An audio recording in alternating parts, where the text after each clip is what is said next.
Well, hello folks, Dr. Charles Parker here. One more key point from new ADHD medication rules.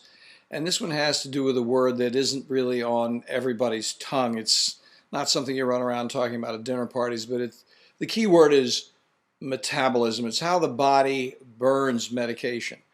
Almost all of what we talk about and all the details of the book have some reference to that point about metabolism, because if we don't really pay attention to how that specific body is burning the medication, we are absolutely determined we're not going to get that medication correctly adjusted for that individual, and they will feel like a treatment failure. What is metabolism? It's really very simple. It's a whole host of different things that affect the dosage and the timing of the medication and how you give the medication through the day.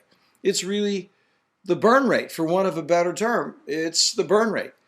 The very first sentence in new ADHD medication rules is we have to remember this key point.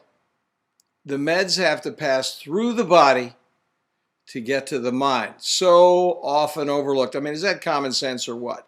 But if we don't think about what's going through the body, they're not going to get to the mind. I'm going to have a number of different videos coming up.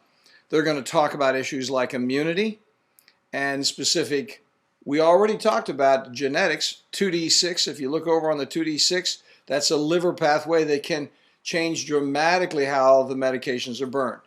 One of the key things we do is we look at 2D6 as we actually think about giving a person medication, because we want to know whether they're going to be able to metabolize it correctly.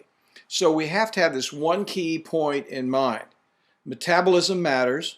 How the body manages the medication matters, and there are no, read my lips on this folks, there are no cookie cutter solutions to medications for attention deficit disorder medications. Each medication has to be customized for each individual, and no medication works best for everybody.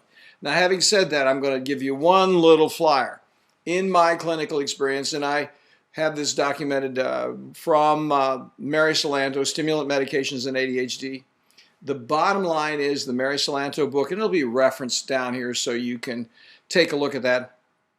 Mary Salanto made a very good assessment of the matters. Amphetamines versus methylphenidate products, how do they actually stack up? And one of the points she made is that amphetamines, for a number of different psychopharmacologic reasons, they actually do a better job than methylphenidate products. And I'm not going to go into them here. I'm going to wear you out with the details. But the bottom line is, in our clinical experience, amphetamines work better than methylphenidate products. Now, methylphenidate products are more forgiving because they're different in the way they metabolize. Amphetamine products, it's really kind of, if you will, a sharper knife that you have to pay greater attention to. If you're not thinking and you don't want to think, methylphenidate products are going to be more forgiving because you've got a lot of room for doing whatever you want to do without really thinking. If you're going to get the medication right, then you're going to use the sharp knife. You're going to get in there and use an amphetamine product. It's going to actually be more successful. Yeah, there's some different papers that say some are better than others for hyperkinetic and non-hyperkinetic. It's been my experience in my practice that, as a rule, amphetamines are better than methylphenidate products. Not for everybody. I'm not making a rule there, really. I did say rule, but we're really talking about the overview. Generally speaking, amphetamines do work better. Thanks. Appreciate your attention. You have a good one. Talk later.